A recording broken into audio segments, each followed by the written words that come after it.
Welcome to the Student Ministry Matters podcast. We want to encourage, equip, and connect those with a passion to impact the next generation for Jesus Christ. Student ministry can be a lonely place. You might even feel like you're the only one in your church or community that cares about students. Well, know this, you're not alone. People all across the country are engaging Gen Z and care deeply about the spiritual direction of these young men and women. Whether you're full-time, part-time, bivocational, or volunteer, if you have a heart for students, this is the place for you. Welcome back to the Student Ministry Matters podcast. My name's Dan Carson. I got with me my friend Chris Vines. Hey, Dan, and Happy New Year to you, brother. Happy New Year. I cannot believe it's 2023.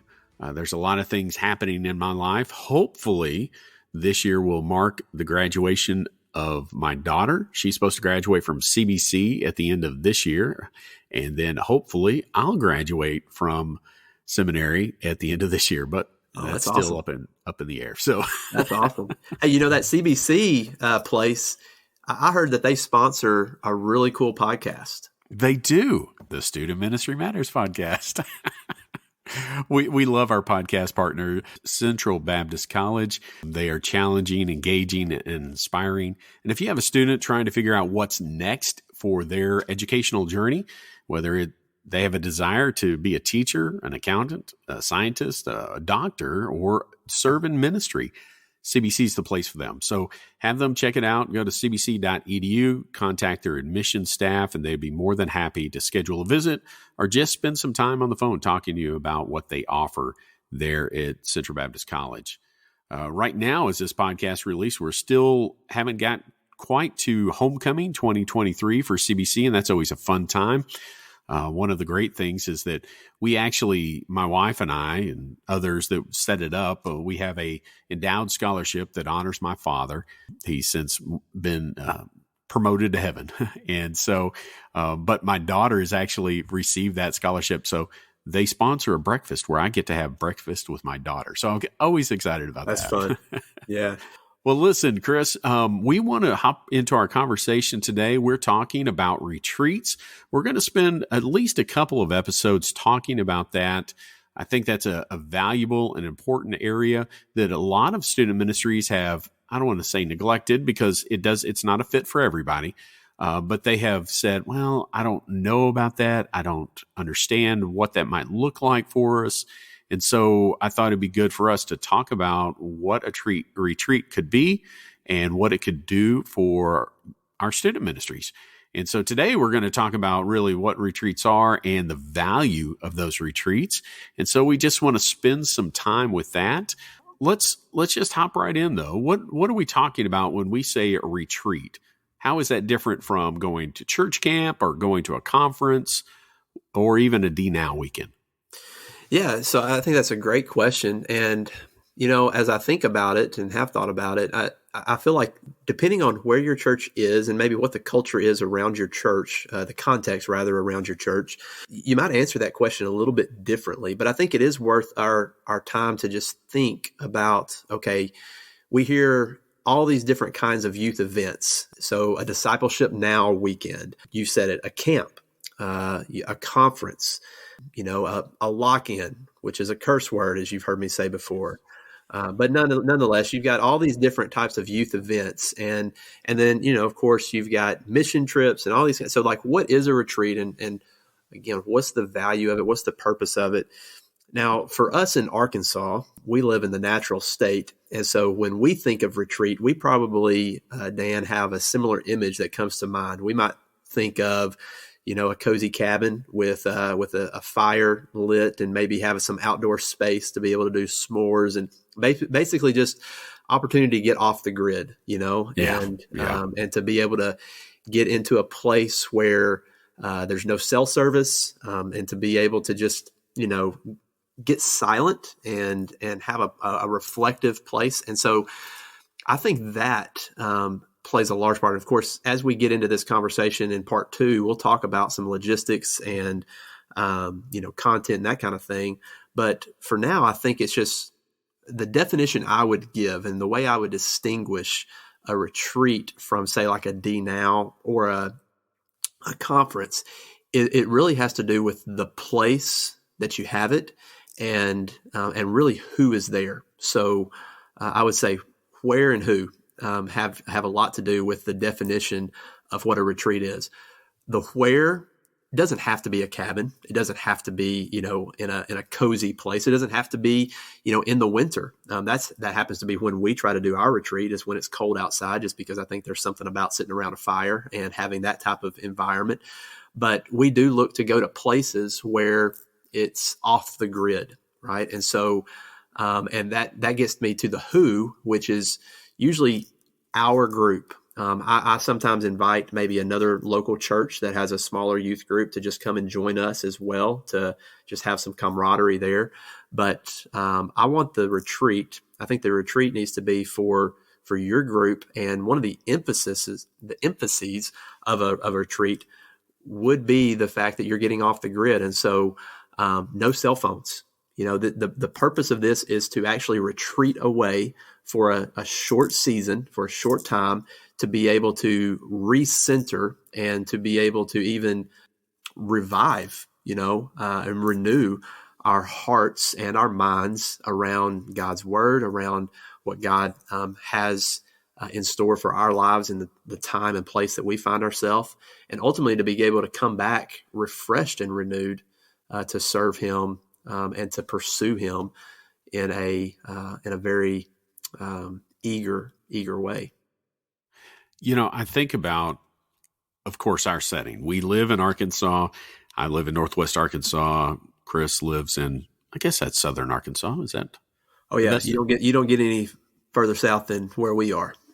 Before you fall into Louisiana or Texas. Texas, okay. Yeah. So. Well, and Arkansas is a beautiful state. There's a lot of places to go. What might that look like? Let's say you're in a more urban setting. You're in a California city or a larger place. Mm-hmm. What could that look like for someone in that scenario? Any thoughts? Yeah, well, I mean, I've never done ministry I take that back. I've volunteered within like the Dallas Metroplex at a big church. So I've been down there, and so. But yeah, my thought would be, if you want to have a retreat, again, get clear on what your purpose is and who you want there. And again, for me, a retreat has to do with everything I just said. It's a matter of kind of getting off the grid. It's a place where, you restrict phones as best you can, in my opinion, so that kids can just really unplug.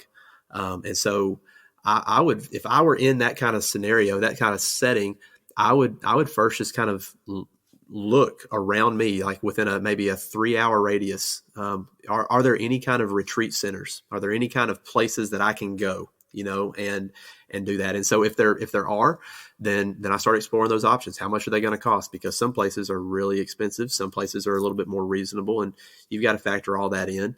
But that's kind of my starting place, is like, okay, where? Because I think it does matter about where you go. And there's real benefit in going.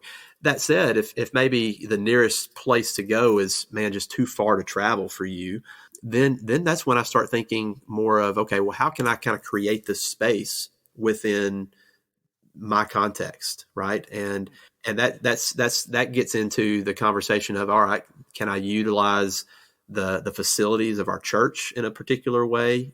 Can I bring in church members and think about how, does any of our church members have maybe some land or some places where we can go for a day? So like, can we do something at the church and then travel to a particular isolated location and maybe even have some hospitality shown from a church member? So I think that, again, when you get the why, right? When you know your why, then you can start kind of fitting in all these other pieces into that why. Well, you mentioned the where, but you also mentioned the who. That's a question that I've had. When we look at retreats, should we see this just as those that are active parts of our student ministry, or should they be inviting friends? What does that look like?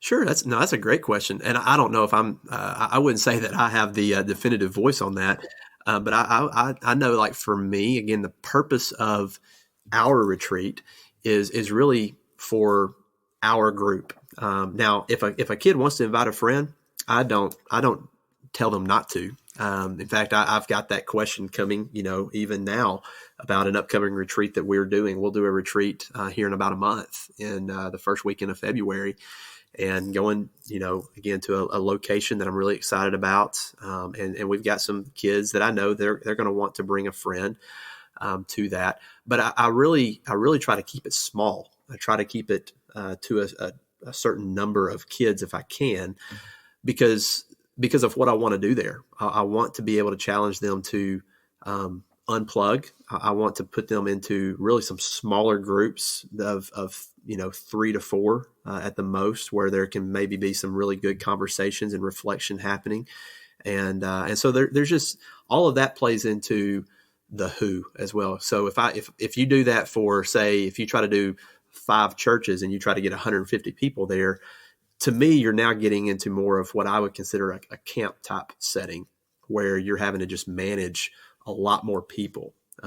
Whereas in the retreat aspect of it, my purpose is very, very focused on some needs within my group, some things. And that I want to be able to address certain things that I'm seeing within my group. So for instance, and not just to ramble on, but I've got some kids in my group, and I've said this before, that have had phones since they were, say, 10 years old. And I've got kids in my group that are 15 that just got their phone, right? And so I don't mean to center everything around technology, but again, this is what we always gravitate to. In a 24-hour period, I mean, our screen time is through the roof most of the days. Right. And that's true for our teenagers. And so for me, one of the main reasons why we need to retreat away is to just give a taste of what it's like to not be in front of a screen. Right. And to actually have people in front of us, and to even, can I even say, force a particular level of boredom? Right. Just to say, hey, yeah, like, what are we going to do? We're not going to be able to watch TV. No, you're not. But there's Jenga over there, and you can go play Jenga and have a great time. And just that kind of stuff. So, yeah. So I hope I answered. You did, but let me jump back on something you said, just to go back to it. You talked about this idea of intentionally making your students bored. I mean, and I think that's great, because one of the things that I've recently read was that we aren't doing that as a society. We stand in line at the DMV. What do? We pull out our phone. We start going through Facebook. We don't just have moments where we're thinking about things and just kind of dwelling on what's next in our life and spending some time. And that's especially true with our students. And so I love that retreat from technology, to retreat from all those other things, to pull away. So you got the where, you've got the who. And I like that idea, just of being able to take, okay, this is for my group. And maybe they can bring a friend, maybe not. But it's just a time for them to create relationships and to dwell on whatever God is wanting to show them. So, create relationships, create memories, all of that. And that really kind of dips into what you said we're getting into next, is the value of a retreat, right? And so I don't want to jump ahead of you, but just to follow up, that creating the boredom, like I think there's a need, and I may be wrong on this, and I certainly know that you can take this, what I'm about to say, too far. But I think part of our job is to almost create a particular, not an anxiety, but an angst, right? And so, like, when you get into a retreat area and you remove technology, and you say, hey, this is a no phone zone this weekend, then what that does to a person who is used to spending, say, 6 hours a day in front of a screen is it creates a certain level of discomfort. Because that's what they're so used to, and you do create this arena of potential boredom. Like, okay, what am I going to do? And for a person who is maybe an introvert, that can be difficult. But it's also not a a meaningless exercise. And it's not meant to just say, all right, let's just drop a kid in this setting and then just, stand back and see how they function. But it's a matter of helping them actually come out of that discomfort and realize that there's real value in face-to-face conversations. There's real value in something other than what they so most often put value in, right? Or which is their screens and all the things that come digitally to them. And so it almost fights against this consumeristic atmosphere that we live in, this culture that we live in, and starts kind of opening us up to how do we contribute to the group, right? In this setting. I mean, even to the point of where I can say to maybe 3 guys, hey, listen, go get some firewood and let's build a fire. And they may say, well, I've never built a fire before. Well, hey, this is a great place to start, right? Let's go figure it out together. And but creating that angst is, I think there's something there in terms of just helping us, helping them learn a lesson. And without belaboring this point more than I already have, I did this with my 2 boys in a smaller way not too long ago. They have a Nintendo Switch, and they're notorious for kind of just leaving their games laying around, right? These little cards that fit into, and so I walked into the house one day and I saw two Minecraft games that were just laying on the middle of the couch amongst all these other things. And so I swiped them up and I put them in a little baggie and I hid them away. And I walk in a couple of days later and there's like Mario Kart laying in the middle of the floor, right? I almost stepped on it. So I swiped it up and I put it in the little baggie and I hid it away. And I just kind of waited. I wanted to see, one, how long is it going to take for my boys to notice that these games are gone? And then 2, what are they going to do when they do realize, And I tried to just let it lie. I didn't try to hint at it too much. I just wanted to see, I wanted to observe it. And of course, it took some time, actually. I was surprised. I mean, that it took a little bit over a week for them to realize that one of those games wasn't there. And then when they did, and they really wanted to play it, they started looking for it and they couldn't find it. And now all of a sudden they're starting to get concerned. They're like, where is this? And so again, I know this the whole time, and some people might say, man, you're a cruel father. No, I don't think I am. I wanted to prove a point. Right. And then finally, I didn't let it go too long, but I did let them look for it. I mean, they were searching and looking and all this kind of, and I said, you better find it, and all this kind of stuff. And eventually, I came to them. And again, all this happened once they realized they were missing. It happened within about a day. And I came to them and I said, listen, I have your games. Right. And all of a sudden the relief kind of came on them. But then they realized, oh man, Daddy's about to prove a point, and I held up the games and I was like, listen, there's about $150 worth in this little baggie right here, and then I proved the point, that kind of thing. And I made the point of, take care of your stuff. All that to say, like, I intentionally created an environment where they would be uncomfortable. I created discomfort for them in order for them to hopefully learn a lesson. And I think I'm within my bounds as a youth pastor to be able to do that on a certain level for students in student ministry. And the retreat is a place where I think we can do that, where especially when it comes to technology and screens. So for me, that's one of the huge values of having a retreat where it's a no cell phone zone, no tech zone, that kind of thing. And in order to show them some truly valuable items that they often don't even consider to be part of their lives. That's good. I mean, retreating from technology allows for real connection and community to happen.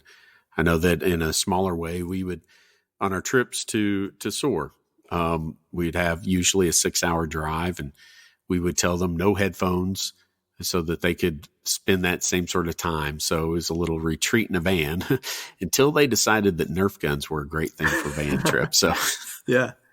Hey, that's fun though, right? It's fun. It creates memories, that's all good stuff. But what other values do you have for us, Chris? Oh man.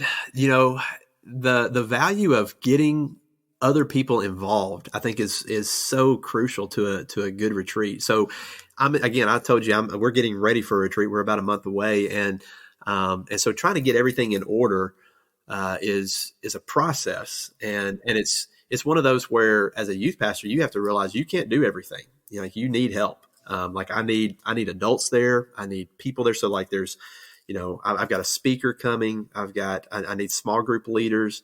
One of the big things is food, right? I mean, you've got to feed these kids, and that's one of the differences. Like you're not just going to camp where there's a kitchen and people cooking food for you. You've got to kind of set all this up, and so you need to pick. Like again, talk about the location. Make sure you've got a location where you can feed kids more than just cereal, and so, that's got me involved with parents in a particular way where I give responsibility away. And man, I've been blessed with some great parents who are really, really gifted in hospitality. And, I just kind of tell them, hey, look, here's what we're doing. Here's how many meals I've got planned. But other than that, I need help, making this happen. And so I've got one parent that has sent me like a full menu, like, okay, here's what each meal is going to be, and here's what we need, all this kind of stuff. And I mean, so there's real value in not just delegation, but just the community aspect of it. So you get other people in your church involved. Don't think of this as just a place to get kids away from everybody and everything. Think about maybe a way that you can incorporate other people within your church. I've got a college student who is an Eagle Scout, and he doesn't excel so much in like the small group setting so much. I mean, he can do that, and he's learning in that. But what he does excel at is building fires and being outdoorsy and just doing all that stuff. And so I approached him recently, and I just said, hey, could you be the fire master, at this upcoming retreat? And man, his eyes lit up, and so I'm excited about that aspect. So just think about people in your church, right? How can you bring them in and say, hey, we've got this coming up. Would you be willing to maybe have this one little part to play in it? I think there's real value there. We often think about volunteers in our student ministry as just being those that can lead a small group or teach or do something ministry, quote unquote ministry at the church. But man, there's a lot of people who want to help, who want to be involved. And this is, again, it's just a great way for you to incorporate them and move them in that area of ministry. Yeah. How about spiritual matters? What value is there spiritually for our students and for the adults that are involved as well? Yeah, absolutely. Well, I think it's always good for us to get in a spot where we get to reflect, right? We get to think back on maybe just the last year of our life and to challenge people to think spiritually about that, not just like pragmatically, like, oh, here's things that I accomplished, here's things I didn't accomplish. I'm talking about like, we ask that theoretical question oftentimes as pastors, like, okay, where do you see yourself spiritually in 3 years, right? And we like projecting forward, but I think it's important for us to get in places where we can reflect spiritually and think, okay, especially at the beginning of a year, right? Okay, here's where I was last year, and here's kind of where I wanted to be, and here's where I'm at. Like, why is that? And to be able to think, about just all that, and then to lead them according to God's word about how to be renewed, in certain aspects. And so one of the ways that we're doing this in this particular retreat is we're focusing on loving the Lord your God with all of your heart, with all of your mind, with all of your strength, right? So with your whole being. And so we'll kind of be just notching down that list. What does it look like to love the Lord your God with all of your heart? What does that mean?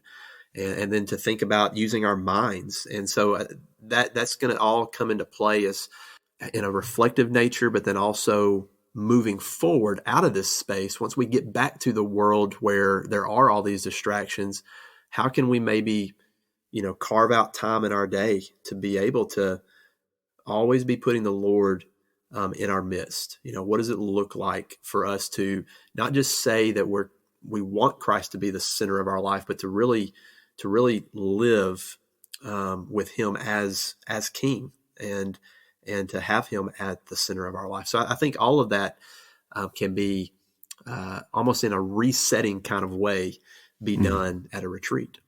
Let me ask you more of a personal question. As a youth pastor with two boys who are both under 10, is that correct? Yes. Okay, both under 10, young guys. Mm-hmm. Does your family go with you on this retreat? Yeah. So in the past, yes, they have. It depends on the location. It also depends on the age of my kids. So as everybody knows, 2020 and the years, the couple years after that, coronavirus, COVID-19, that all has kind of, it put things to a halt. And so like our last retreat before this one in February of 2023, our last retreat was in 2019. So it's been a little time, right? Because we just couldn't go. The places were shut down. There wasn't, we've done different things, but so we're getting back on track.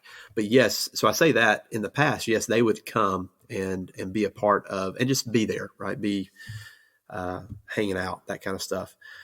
And they plan to this year as well. And I think it's good for them. I got to be careful with it because they'll one day be in the youth group. And so I want to kind of protect them from certain things that they will enjoy as teenagers later.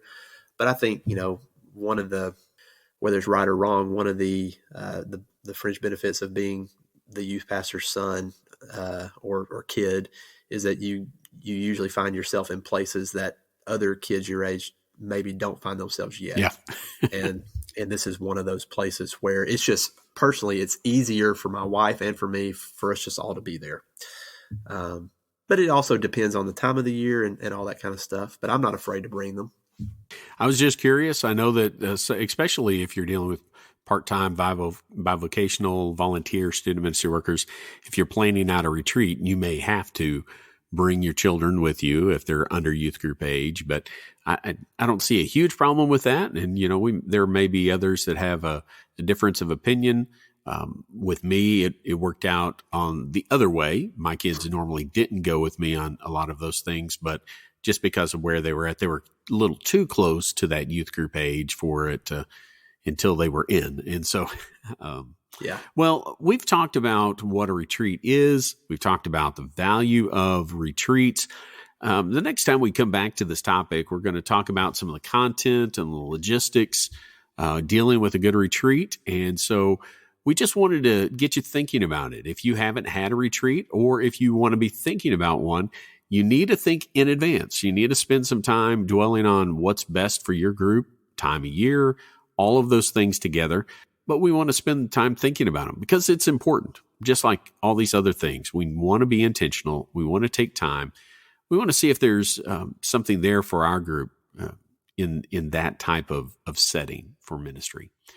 Well, again, thank you for being on the podcast. Thank you for sharing with us. We can't wait for the next conversation as we continue talking about student ministry, because student ministry matters. Thanks for listening to the Student Ministry Matters podcast. Get connected at studentministrymatters.com or follow us on Facebook and Instagram at Student Ministry Matters. Until next time, keep up the great work with your students, because the work matters.